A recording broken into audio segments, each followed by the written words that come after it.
Mga kababayan, hindi pababayaan. Kahit anong oras, kahit anong panahon, sa sakuna at krisis, may tol kang maaasahan. Usapang tol, usapang tol.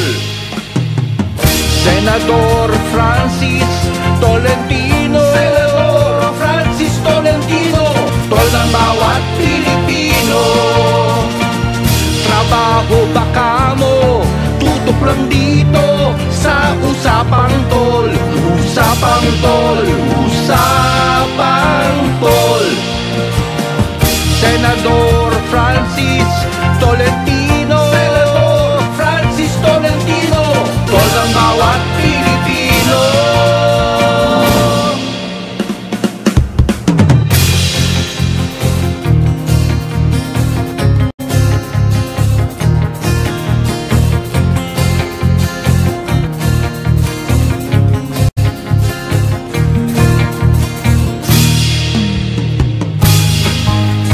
Magandang umaga Pilipinas, ako po si Senator Francis Tol Tolentino. Magandang umaga Cecil. Good morning Senator Tol, at ngayong umaga po kakamustahin natin ang ating mga kababayang OFW mula sa France. Sisimulan din natin ngayon ang pamimigay ng kaunting token sa mga mapipiling mga tindera, mga suki natin nagtatrabaho sa mga pamilihang bayan. Mamaya po yan sa report natin dyan sa isang pamilihang bayan sa lungsod ng Marikina. Aalamin din natin, Senator Tol, mga kababayan, ang update dahil marami ang nag-aabang, kailan nga ba aandar ang mga bago ng tren dyan sa kahabaan ng Commonwealth Avenue, yung ating pinakahihintay na MRT-7 project. At kasama dyan yung pinakaunang subway system sa Pilipinas, ilang kilometro ang nahuhukay na habang abala ang lahat sa traffic sa mga lansangan, abala rin ang naguhukay sa Metro Manila para sa subway project. Aalamin po natin mamaya.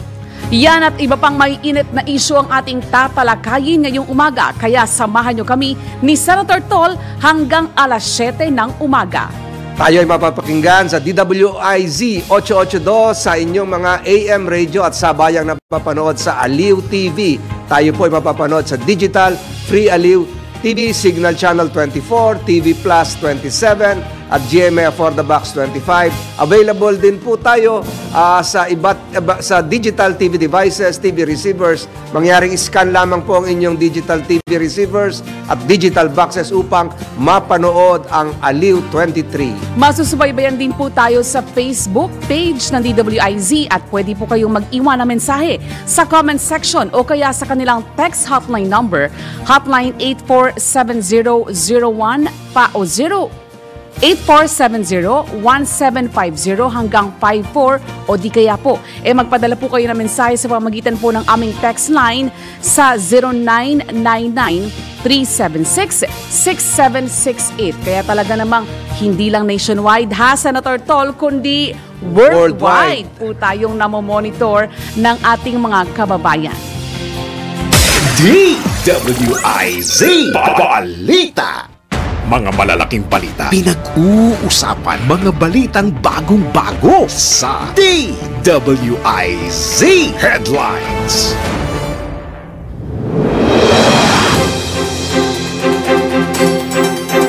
Narito na ang headline para sa Usapang Tol ngayong February 27, 2024. Pagsabay ng plebisito sa charter change sa 2025 midterm elections, suportado ni PBBM.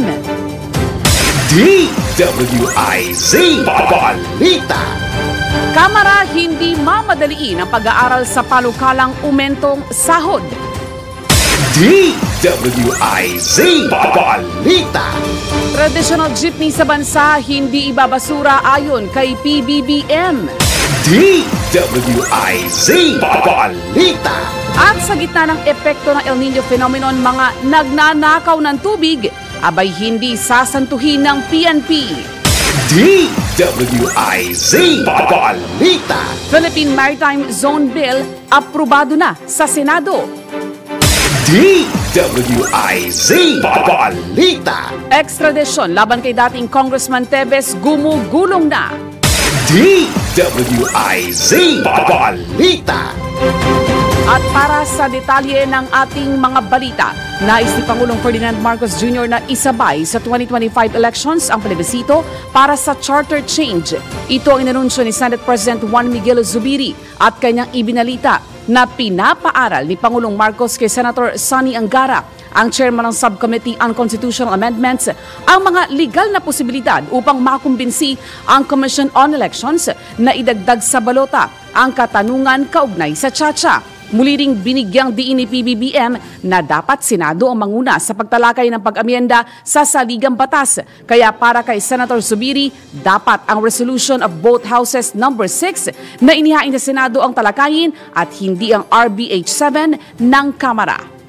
DWIZ Balita. Ito ang mainit na tinatalakay ngayon, Senator Tol, itong issue ng charter change. Ano bang nandun tayo kahapon nung sa meeting na yan sa Malacanang at narinig ko po mismo kay Pangulong BBM na ang Senado ang mangunguna nga sa larangan ng charter change sa economic provisions. At kaharap din po ako nung pag-usapan yung patungkol po sa pagsasabayin o hindi yung plebisito sa eleksyon sa 2025. Sa tingin ko po, dapat sabayin na. Pagsabayin na kasi malaki po ang matitipid ng ating pamahalaan kaysa po magdaos ng separate na plebisito. At ito po yung inaaral ngayon kung paano mapagsabay. Kasi po, lalaki yung balota. Alam niyo, sa balota natin, nasa likod, yung party list. So kung isasama pa ho yung yes or no sa charter change, madadagdagan pa ng espasyo. So ito po yung tagubilin ng Pangulo sa pagpupulong namin kahapon sa Malacanang. Ayun, yun ang importante, Senator Tol, magkakaroon ng malaking katipiran sa panig ng gobyerno kung isasabay na sa eleksyon next year ang plebisito para sa charter change. Samantala, isa pang mahalagang balita, Senator Tol, ang ating tatanggapin mula sa labas ng himpilan dahil ang Philippine Maritime Zone Bill aprobado na po sa Senado. May ulat na hatid si Patrol Number 19, Celi Ortega Bueno. Approve na sa ikatlo at pinal na pagbasa ng Senado ang Philippine Maritime Zone Bill o yung Senate Bill Number 2492 na nagdedeklara at nagkaklaro sa karagatang pagmamayari at saklaw ng jurisdiksyon ng bansa o yung tinatawag na Exclusive Economic Zone ng Pilipinas. Ayon kay Senator Francis Tolentino, ang chairman ng Specialty Committee on Maritime and Admiralty Zone at siyang may akda at nagdepensa ng panukala na ayon-an niya ang naturang bill sa Constitution at nasa United Nations Convention on the Law of the Sea at sa 2016 arbitral ruling na pumabor sa Pilipinas. Ang kay Tolentino, palalakasin nito ang pag-angkin natin sa West Philippine Sea. Nililinaw din dito ang pagmamayari ng Pilipinas sa Benham Rise na tinatawag ngayon na talampas ng Pilipinas. Pinagtitibay din ng bill na ito na hindi inaabandona ng bansa ang pag-angkin sa Sabah na ngayon ay naangkin at nasa pangasiwa ng Malaysia. Poprotektahan din daw nito ang karapatan ng mga Pilipino mangisda sa West Philippine Sea at sa karapatan ng bansa na magsagawa ng gas o oil exploration. Sinabi ni Tolentino na kahit noong mangyari ngayon sa Bahong de Masinloc sa West Philippine Sea at Benham Rise, nakataktak na sa kasaysayan ang Philippine Maritime Zone Law na magiging bantayog ng ating kalayaan. 23 senador ang bumoto ng pabor, walang nag-abstain at wala ring nag-no sa pag-aproba sa Philippine Maritime Zone Bill. Ito as Patrol 19, Celi Ortega Bueno para sa DWIC, nagbabalita ng tama, naglilingkod ng tama. Kapag may bagong balita, naka-on air, agad-agad, DWIZ Patrol Report. DWIZ Balita. Mabilis pa lang naging pag-usad, Senator Tol, nitong Maritime Zone Bill. Ano ba yung mga salient provision ng panukalang ito na kayo mismo ang nag-author? Hindi po mabilis, matagal po ito. Buwan po natin itong binuno noong nakaraang taon pa. At kung meron ako maipagmamalaking na ipasa code ngayong 19th Congress, ito na po siguro yung Maritime Zone Law dahil ito po ay talaga nagbibigay ng titulo, karapatan, jurisdiksyon sa ating karagatan mula sa West Philippine Sea hanggang doon po sa Benham Rise na tinatawag natin ngayon talampas ng Pilipinas. So ito po ay para sa kinabukasan at napakahalaga po nito sa ating bayan. Mahaba-haba po ito pero may pagmamalaki po natin to pang matagalan. Ayun, kumbaga malaki po ang magiging economic implication, oras na maging ganap na batas itong Maritime Zone Bill na Opo. inyo pong inotor mismo, Senator. Tinagpaguran. Marami pong salamat, Senator Tol. Samantala sa iyo pa mga balita, approve si dating Pangulong Rodrigo Duterte sa pag-amyenda sa konstitusyon basta't hindi makikinabang ang mga incumbent officials sa gagawing pagbabago.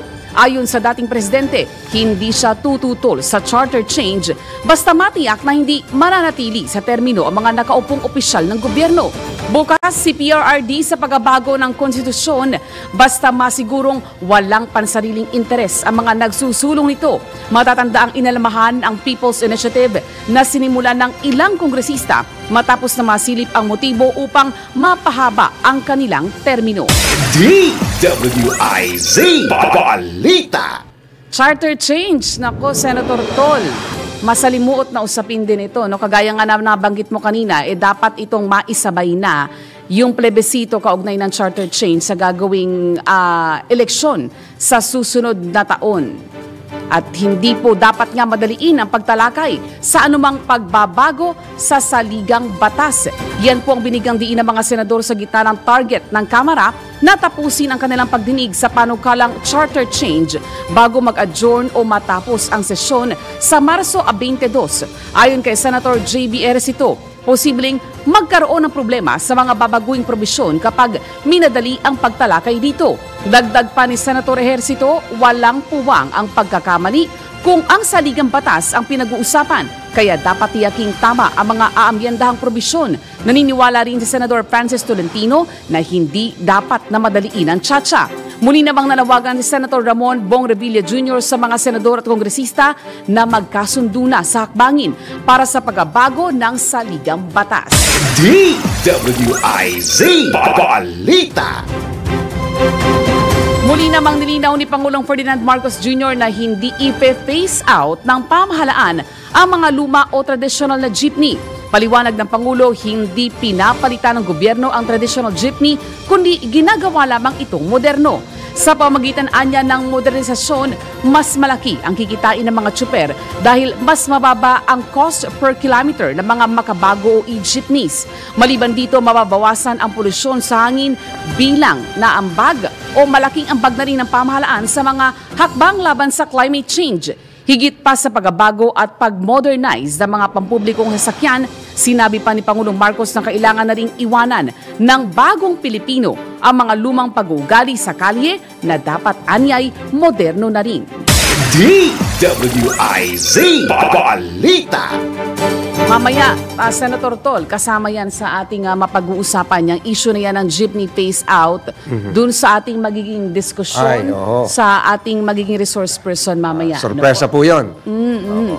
Samantala po, sa iba pang mga balita, idineklara na ang state of calamity sa bayan ng Bulalakaw at umaapila na rin ang lokal na pamahalaan ng tulong sa national government para sa mga apektadong magasaka. Dahil sa tindi ng init, natuyo na ang sakahan, nagkabitak-bitak na ang lupa at namatay ang mga palay. Maging ang mga tanim na sibuyas ay apektado na rin. Nabatid na higit isang buwan ng tigang ang mga lupang sakahan at natuyo na rin ang mga ilog na pinagkukunan ng patubig sa ilang bayan sa Mindoro. Batay sa tala ng Agricultural Office, nasa 27 million pesos na ang halaga ng pinsala sa palayan, 65 million pesos naman sa sibuyas. Samantala, apektado na rin ng El Nino ang mga sakahan sa bayan ng Look, Lukbang Island, Occidental Mindoro, kung saan milyong mga taniman na ng mga palay, sibuyas at bawang at higit 1,000 na rin ang mga apektado. DWIZ Balita. Pinaigting naman ng Philippine National Police ang operasyon kontra pagnanakaw ng tubig. Ito po inanunsyo ni PNP Chief General Benjamin Acorda Jr. sa gitna ng epekto ng El Nino phenomenon. Ayon kay General Acorda, handa silang tulungan ang mga water company na imbestigahan ang mga kaso ng nakawan ng tubig. Dagdag pa ng PNP, mayroon silang zero tolerance policy o hindi nila kinukonsinte ang mga illegal na aktibidad. DWIZ Balita. Importante itong ngayon pa lang. El Nino, hanggang yung isang balita hanggang June, yung ibang balita naman July. So kailangan talaga focus ang atensyon ng pamahalaan, maging ang pribadong sektor. Ngayon pa lang nga, Senator Tol, mukhang below normal level na ang mga tubig sa dam. Yan At na hindi nga. pa tayo sumasapit sa panahon ng tag-init. Wala pa. Oo, wala pa. Pero halos nararamdaman na. Yes po, ramdam na. Kaya importante po na ngayon pa. Actually, perennial problem po ito, Senator Tol. Itong kakapusan ng supply ng tubig sa bansa. Samantala, dako po tayo sa iba pang mga balita. Sinimulan na ng pamahalaan ang proseso upang mapabalik sa bansa si dating Negros Oriental Representative Arnulfo Teves Jr. Ito ang binigyang diin ni Justice Secretary Jesus Crispin Remulla. Kasunod na rin ng pagpapawalang bisa ng korte sa pasaporte ni Teves. Ayon sa kalihim, nakipag-ugnayan na sila sa gobyerno ng Timor-Leste matapos may ulat na nasa nabanggit na bansa ang sinibak na mababatas. Si Teves ay naharap sa kasong multiple murder, frustrated murder at attempted murder para sa pagkamatay ni Negros Oriental Governor Roel Degamo at iba pa. Tumanggi naman ang kalihim na magbigay ng timeline kung kailan mapapabalik sa bansa ang sinibak na kongresista. DWIZ Balita. Tuloy-tuloy tayo sa pagbabalita sa oras na 6:21 ng umaga. Hinimok ng Senador Francis Tol Tolentino ang sektor ng edukasyon na ibalik ang pagtutok sa mga paaralang pang-agrikultura upang maisama ang mga kabataan sa pagpapalakas ng sektor ng agrikultura, pangisdaan at aquaculture. Nabatid na nakipag-usap si Senator Tolentino kay Department of Agriculture Undersecretary Asis Perez upang bigyang diin ang kahalagahan ng muling pagtutok sa agricultural high schools sa Pilipinas. Giit pa ng senador na kung maibabalik ang focus sa agricultural high schools, pagsapit ng kolehiyo ng mga mag-aaral at magkakaroon ng interes ang kabataan na mag-aral ng agrikultura. Mga balitang updated, mga isyong updated, mga komentaryong updated sa Usapang Tol. Kasama si Senator Tol, Senator Francis Tolentino, Tol ng bawat Pilipino, at Cecil Villarosa.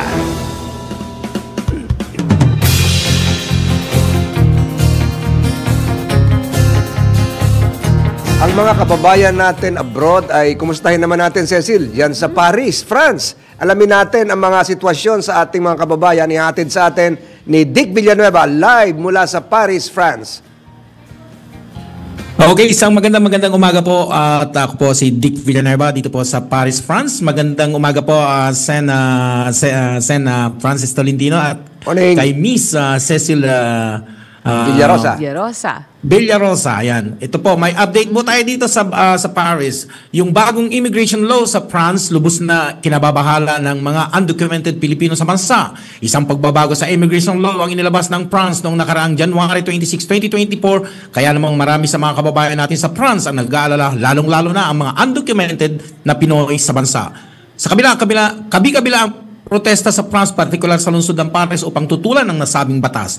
Ayon sa datos ng Interior Ministry, mahigit 320,000 ang pinagkalooban ng first residence permits na ini-issue noong 2023 sa mga non-European immigrants, kasama na diyan ang undocumented Pilipino. 17,000 naman ang na-deport. Sa inisyal na nakapaloob sa batas ay nakatutok ito sa pagsugpo sa ilang proteksyon at posibleng mga apila laban sa forced deportation ng mga dayuhan, gayon din ang autorisasyon para sa isang hukom na magbigay ng desisyon sa aplikasyon para sa political asylum sa halip na 3 para sa isang panel. Samantala, sa batas naman ng regularization, para sa mga undocumented, dumadaan din ito sa case-to-case basis, gayon din ang paghihigpit sa pagbibigay ng social benefits tulad ng aid medical ita or state medical aid na nagbibigay ng benepisyo sa mga undocumented migrants na 100% sa healthcare at 70% discount sa monthly transportation sa Ile-de-France. Ayon sa batas, mabibigyan lamang ng medical aid ang isang illegal migrants kung ito ay may life-threatening illness. Dahil dito, nagsagawa ng Labor at Immigration Law Forum ang Asosasyon Sangguniang Pilipino na pinamumunuan ni Ms. Sita Cabais. Kalimitan na nagkakaroon ng problema ay ang mga kababayan natin na walang legal document na sinasamantala ng mga ilang employer ang kanilang illegal status. Humigit kumulang sa 50 ang dumalo sa usapin at dito isa-isang pinaliwanag ng abogado ang karapatan ng mga manggagawa, lalong-lalo na ang tamang oras ng trabaho at minimum wage. At ang mga benefits na nagre-retiro na kung saan dapat lumapit na ahensya kapag ang isang empleyado ay minaltrato ng kanilang amo. Gayon din ang tamang proseso ng regularization status. Hinalakay naman sa forum ang guidelines for Filipino migrants in France na inulunsad noong taong 2012, alinsunod sa nakapaloob sa International Labour Organization. Nakapaloob sa guidelines ang dapat sundin na pinaiiral ng batas sa France. Ayon sa may akda, magkakaroon sila ng amendments sa nasabing guidelines para idagdag na rin ang bagong batas sa France na na-implement nitong January 26. Napagkasunduan din ng may akda na gagawa ng panel na idadagdag nila ang guidelines dito ang violence against women, kasama sa panel sa isang abogado sa Pilipinas na tutulong sa pag-amyenda sa nasabing guidelines. Mahigit kumulang sa 180,000 ang bilang ng mga Pilipino sa France. Marami pa rin ito sa hindi nalubusang pa nakakaalam ng labor law sa bansa, legal man o undocumented, lalong-lalo na sa mga bagong dating na agad pinalad na magkaroon ng trabaho. Ako, si Dick Villanueva, nagbabalita ng tama, naglilingkod ng tama. Dick, malamig ba dyan ngayon, Dick, sa Paris, France? Napakalamig po. Ikaw lang ang napupuna ko hindi naka-jacket dyan. Ande, sa bagay, nasa loob ka naman, may heater siguro dyan. Ito mo mga mga ginagawa mga protesta, nakikita ko may mga rally kanina. May mga Pilipino rin ba nagpa-participate doon? Apektado ba sila doon? Minsan po may mga sumama ng mga Pilipino, lalo na yung taong 2020. Okay, mga Pilipino sumama dahil nga yung gusto nila magkaroon ng regularization, ma-regularize sila. Kasi 180,000 ang Pilipino rito. Dami. Para sa Taiwan. Ang yeah, 30% ang undocumented. Pero dito naman, ang undocumented dito, pagdating sa ating lahi, sa mga Pilipino, hindi tayo masyadong hinihigpitan. Okay. Dahil, more or less 40,000 yun, Dick, no? Yeah. More or less, mga 40,000 undocumented Filipinos. Opo, may sisit. Ano kasi dito, ang napakaganda rito, Sentol, yung sinabi ng ng Prime Minister dito, tsaka Mayor ng Paris, na tayo mga Pilipino, pagdating sa household, the best tayo. Masipag. Kaya siguro, masipag. Ingat-ingat din dyan, Dick, at ikumusta mo tayo sa mga kababayan natin dyan sa Paris, France. Napakaraming mga Kapampangan dyan, napakaraming mga tiga Bulacan at Cavite. Magandang umaga sa iyo. Napakarami. At saka marami tayong i-update sa mga susunod pa nating mga report. Maraming mga Pilipino dito na mga success sa sa sports. At saka mga nag-graduate dito ng mga law. At mayroong isang Pilipinong designer ng Louis Vuitton. Ayun. Makikita tayo dyan sa Paris Olympics. Dick, salamat. Dick Villanueva po, nagre-report sa Paris, France. At sa atin pong pagbabalik mamaya, pupuntahan na natin si Sandy Fernandez mula po dyan sa Marikina City Public Market. Huwag pahuhuli sa mga bago, huwag magpapaiwan. Alamin ang lahat sa Usapang Tol. Kasama si Senator Tol, Senator Francis Tolentino, Tol ng bawat Pilipino, at Cecil Villarosa. Trabaho ba kamo? Tutok lang dito sa Usapang Tol. Usapang Tol, Usapang Tol. Kailangan malaman mo na ang mga presyo sa labas sa Palengke Report.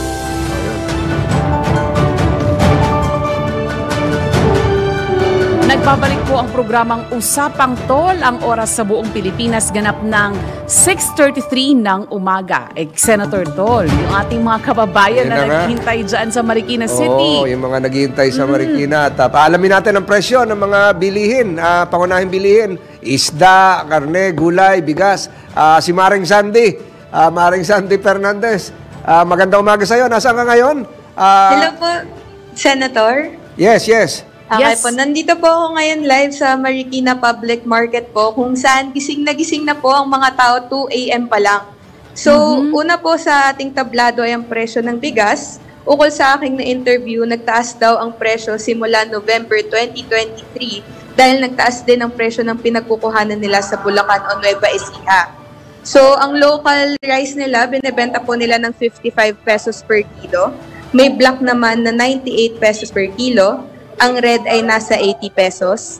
Ang brown at malagkit ay 70 pesos. Ang coco pandan ay 61 pesos per kilo at ang ifugao naman ay 66 pesos per kilo. Sa sektor ng isdang dagat, may onting pagtaas ang presyo ng 10 to 20 pesos dahil sa pag-iba ng klima. Nagsimula raw ang pagtaas ng mga produkto sa Malabon, Lucena at Bulacan noong January na nagpatuloy po hanggang ngayon. So, ang presyo po ng pusit, espada, Bisugo, Pampano at Salmon Belly ay ngayong nasa 400 pesos per kilo. Ang maya-maya, talakitok at lapu-lapu nila ay nasa 450 pesos per kilo. Ang galunggong ay 260. Ang sapsap po ay 480. Ang hasasa naman ay 380. Tilapia ay 150. Ang salmon head ay 220 pesos. At ang alimango po na iisa lang, ang size ay 500 pesos. Sa bangus naman po, medyo friendly dito kasi nagbibigay sila ng presyo depende sa size. So, ang small po ay nasa 240. Ang medium po ay nasa 260 pesos per kilo. Ang jumbo ay 280.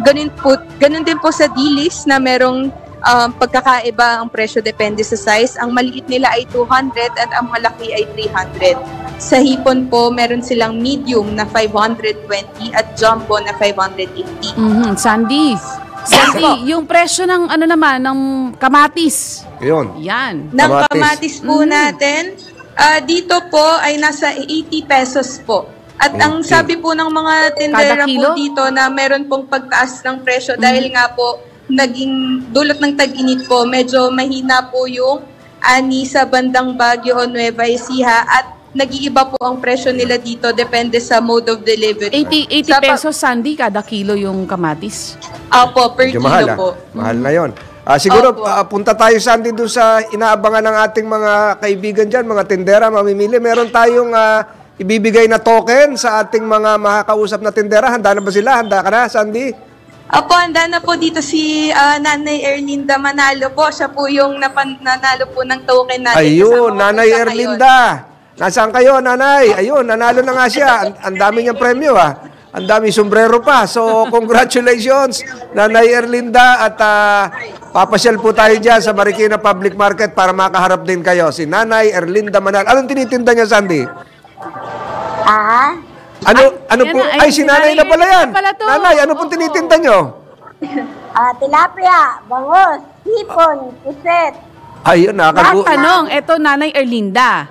Ayan. Ayan, ikaw ba ay nakamonitor sa Usapang Tol? Abay, sa radyo, maglagay kayo ng radyo. Ay, ayun, nakamonitor siya. Ayun na nga, sa cellphone. Congratulations. Talaga nga naman, pati sa palengke, Senator Tol, ha? Nanay, salamat. Congratulations. Thank you. Thank you. Ayan po, si Nanay Erlinda ng Marikina Public Market. At salamat din sa iyo, Sandy. Salamat sa pag-iikot mo pa dyan. At marami na ba mamimili ngayon sa Marikina? Opo, sobrang dami po. Ang mga mangingisda po natin dito at sa mga nagkakarne po, 1 a.m. or 2 a.m. andito na po sila at yung tao po dumadagsa ng mga 5 a.m. onwards po. So marami-rami na pong tao dito ngayon, Senator and Ma'am Cecil. Ayun. So ingat ka dyan. At maraming salamat. Bukas ulit. Maring Sandy. Salamat po. Salamat po. Bye-bye po. Salamat, Sandy. Naku, abangan pa nila, Senator Tol, yung mga iikutang mga palengke, pamilihang bayan, at yung mga ipamimigay natin na mga kaunting mga token para bilang appreciation na rin sa ating mga masisipag na mga workers dyan sa mga pamilihang bayan. Maaga rin gumigising. Tol, kasama si Senator Tol, Senator Francis Tolentino, Tol ng bawat Pilipino, at Cecil Villarosa.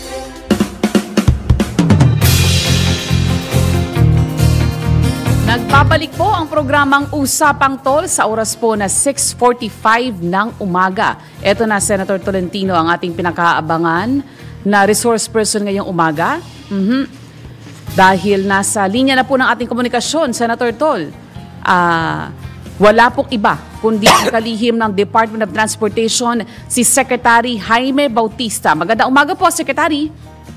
Good morning, Cecil. Good morning, Senator Tol. Ay, good morning, Secretary Jimmy Bautista. Maraming salamat po at naabala namin kayo ng napakaaga. Alam niyo po, sa atin po mga nakikinig at nanonood sa Channel 23 TV, Aliw TV, ay nakaharap ko po si Secretary Bautista kahapon sa Malacanang at naimbitahan po natin siya na magbigay ng kaunting oras para sa programang ito para malinawan sa ating mga kababayan yung ilang mga gawain ng DOTR. At mapalad po tayo, kasama natin siya. Secretary Jimmy Bautista, maraming salamat po uli. At ang unang tanong po natin ay yung patungkol po sa yung update po natin sa ating mga railway system. At di umano kahapon ay nakipagpulong kayo kay Secretary Ralph Recto patungkol po sa subway dito sa Metro Manila. Nasa Pasig po kami ngayon eh. At ano po ang latest po natin, update natin sa subway system natin, Secretary? Thank you, Senator, sa inyong tanong. No? Kahapon po ay nag-meeting kami ni Senator Ralph Recto at ipinakita ko sa kanya yung ating Metro Manila subway na nagsimula dito sa Valenzuela Depot, no? And pinakita namin sa kanya yung ongoing operations ng ating dalawang tunnel boring machine, no? Na sa ngayon ay almost 700 meters na po mula doon sa depot ng Metro Manila subway, no? And pinakita po namin sa kanya yung technology, how it will be constructed, no? And also pinag-usapan po namin yung mga issues, no, mga problema na humihingi ako ng tulong sa kanya para maayos at matapos natin on time itong ating Metro Manila subway, no. So napakaganda po ng aming meeting, yung aming discussion, and at the end of the meeting po ay nag-agree kami na kami ay magtutulungan para matapos natin itong Metro Manila subway. So mga kailan po ito, Secretary, itong inaabangan nating Metro Manila subway? Ang scheduled completion po nito ay by 2029. Ano? Ito po ay 33 kilometer subway from Valenzuela up to Bicutan. No? There will be 17 stations po. Na merong isang spur line manggagaling dun sa Senate Building going to Terminal 3, no? And then ito pong subway na to, lalabas siya ng Bicutan and magkukonect po siya dun sa tinatawag natin na North-South Commuter Railway na makakaabot hanggang Calamba, no? So ito pong train na manggagaling sa Valenzuela subway ay makakarating hanggang Calamba. But ito ay through yung ating tinatawag na North-South Commuter Railway, no? Yung subway po is hanggang Bicutan lang, no? Pero magkukonect siya dun sa elevated railway system natin, no? Secretary, yun bang kasi may mga concern yung ibang mga subdivision na dadaanan ng subway. Sila ay nababahala, no, dun sa posibleng maging epekto dun sa kanilang property nitong subway project. Ano ang reaksyon tungkol dito, Secretary ng DOTR? Alam niyo po, kami ay nakikipag-ugnayan doon sa mga may-ari ng bahay, no? Isa po sa talagang medyo malaki yung issue namin, no, ay yung sa Corinthian Gardens po. Alam niyo naman, mga mayayaman yung mga nakatira dito, ayaw nila na magkaroon ng train doon sa ilalim ng kanilang mga bahay, no. And in-explain po namin sa kanila yung technology, yung process na hindi naman sila maaabala or maapektuhan ng construction and pag nag-operate na rin yung mga train, no. Dahil ito po ay nasa 25 to 30 meters underground, no. Sobrang lalim na, no, Secretary? Malalim na po to, malalim na po. Halos wala na epekto po sa other countries po, sa Japan merong underground na mga nasa 9 meters lang no. Kaya na-explain po namin, no. And ito naman po ay maski nasa ilalim siya ng kanilang mga property ay magbabayad pa rin tayo ng right of way, no. Ayun. So may bayad naman po, no. Ayun, may right of way pa rin po. May tanong ka, Cecil? Yes, go siguro ahead, yung ano ko lang Sir. yung sinabi ni President BBM ngayon na nasa balita, yung tungkol po sa Secretary, ito matagal-tagal na itong PUV? isyong itong sa jeepney modernization. Para may announcement kahapon ang Pangulo na hindi naman daw ipe-phase out ng pamahalaan ang mga luma o traditional na jeepney. Ang gagawin lang po ito ay gagawing moderno. So, may pagbabago ba ho ito doon sa mga dating usapin, Secretary? Ay, totoo po 'yun, no? Yung pong mga jeepney, no? Yung iconic jeepney ay tuloy pa rin po ang manufacturing niyan no? So hindi po natin i-phase out 'yan, no? Ang kailangan lang natin yung mga jeepney na 'yan ay mag-comply dun sa tinatawag natin na Philippine National Standard, no? Na ang pintuan po niya ay nandito sa right side, no?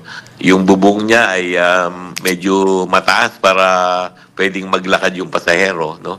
Para po convenient yung experience ng ating mga mananakay, no? So as far as yung design po, papayagan po natin 'yan na mag-operate, no, sa ating mga kalye po, no? Pero definitely, Secretary, itong mga nakikita nating pumapasada sa kalsada, no, ng mga jeepney, yung traditional jeepney that we are accustomed to, hindi na po yan papayagan. The design will stay, pero yung mga nakagawian natin, hindi na talaga sila papayagan pumasada po. Ayun pong magkakaroon po tayo ng time, no, to allow them to replace this jeepney, no? Kasi po kailangan naman roadworthy yung mga jeep, no? Kasi po kung karag-karag na yan, may mga problema sa brake, magkakaroon tayo ng aksidente, no? Kaya nga po a few weeks ago nagkaroon na naman ng isang malaking aksidente dahil nawalan ng preno isang lumang jeepney, no? Kaya po hinihigpitan po namin yung pag-check niya, no? Ngayon po bago sila mag-operate, kailangan ma-inspect sila ng LTO, no? Ibig ko sabihin bago sila ma-renew yung kanilang registration, kailangan dumaan sila sa inspection ng LTO. Ayun.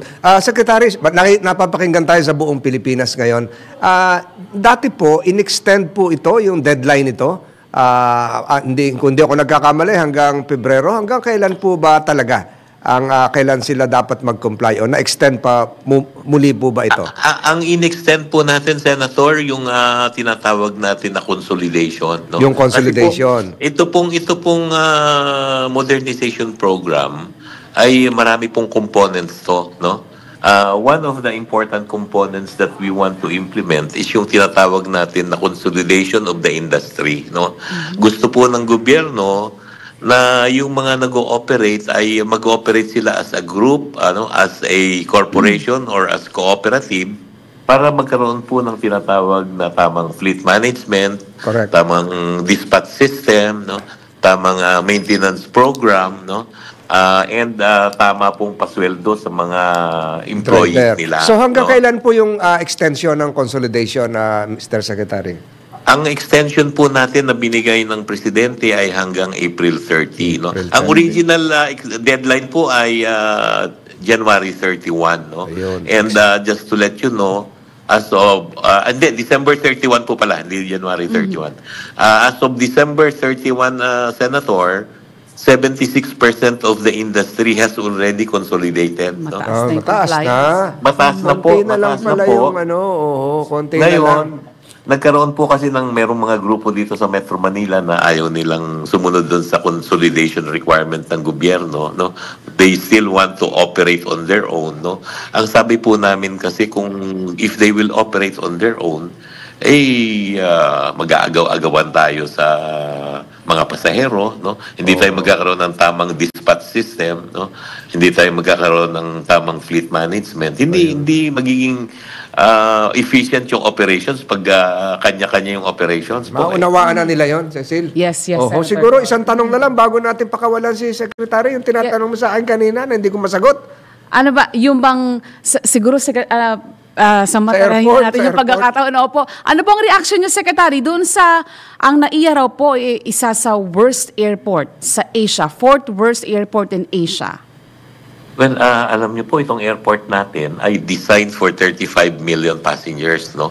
Sa ngayon po ay 50 million na yung dumadaan dito sa isang taon, no? So talaga pong magkakaroon ng congestion, no? Kaya ang nagiging paraan ho natin dati ay yung tinatawag natin ng mga band-aid solutions lang, no?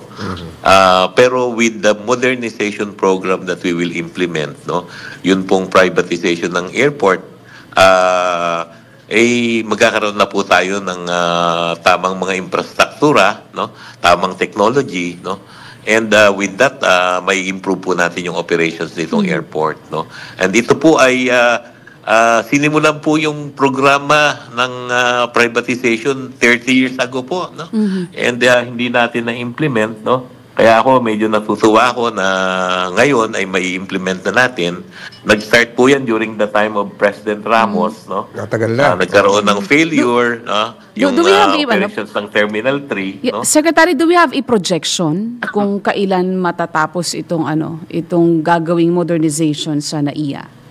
Ay ang program po natin ay mag-start yan pag nag-take over yung private sector proponent, no, na siguro mag-start yan ng June of this year. And in 5 years time po, they will have to implement yung tinatawag natin na mandatory infrastructure. So magkakaroon po ng extension yung Terminal 2, Terminal 3, magkakaroon po ng bagong terminal dyan sa tabi ng Philippine Village Hotel, no? And in 5 years po, dapat matapos na yan, no?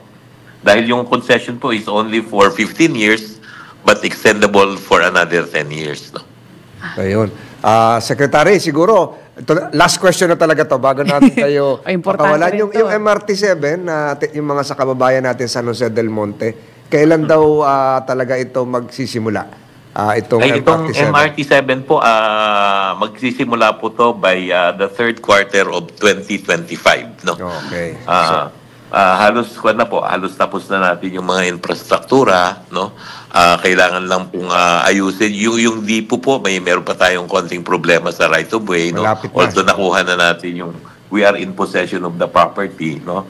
So, meron pa pong ilang area na dapat ayusin ng right of way. Salamat, Secretary. Alam mo, sa lahat ng miyembro ng gabinete, kung merong maituturing na isa sa masipag, ito si Secretary Jimmy Bautista. Kaya lang, siyempre siguro sa dami, pagsabay-sabayin mo to bukod yun sa patubig, yung maritime natin, yung aviation, ito sa lansangan. Talagang napakahirap maging Secretary of Transportation. Kaya binabati pa rin natin si Secretary Jimmy Bautista, masipag at talagang ginagawa niya yung kanyang tungkulin. Secretary, maraming salamat sa inyong paglilingkod at salamat din, pinagbigyan mo kami sa napakaagang oras ng Martes ng umaga, February 27, 2024. Mabuhay ka, Secretary Jimmy Bautista ng DOTR.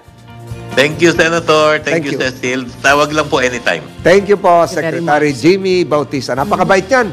Napakabait yan at talagang anytime na pwede nating tawagan. Teka, bago tayo, Senator Tol, bigyan daan natin itong mahalagang mensahe mula sa Chairman ng Aliw Broadcasting Corporation, Edgard Cabangon. Dahil February pa rin, Senator Tol, Love is life. If you miss love, you miss life. Think good. Thank good. Thank God and thank God. Have a great day ahead. God bless us. Siguro ito, Senator Tol, pasadahan natin na mabilis to, Ito mga comments from our Facebook page. Sige, ikaw na. Ito, si Virgie Ramirez, Angelina Tabuena, Randy Ran Santisas, Saturnino Laway, at marami rin tayong mga kababayan na nanonood mula sa YouTube.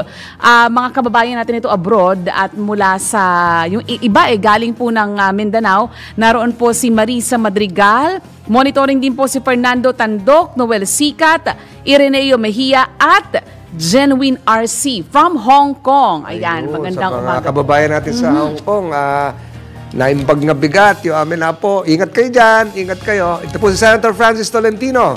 Magkita-kita tayo ulit bukas sa Usapang Tol, alas 6 ng umaga, nationwide.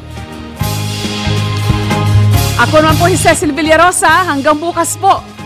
Dito lamang po sa DWIZ 882.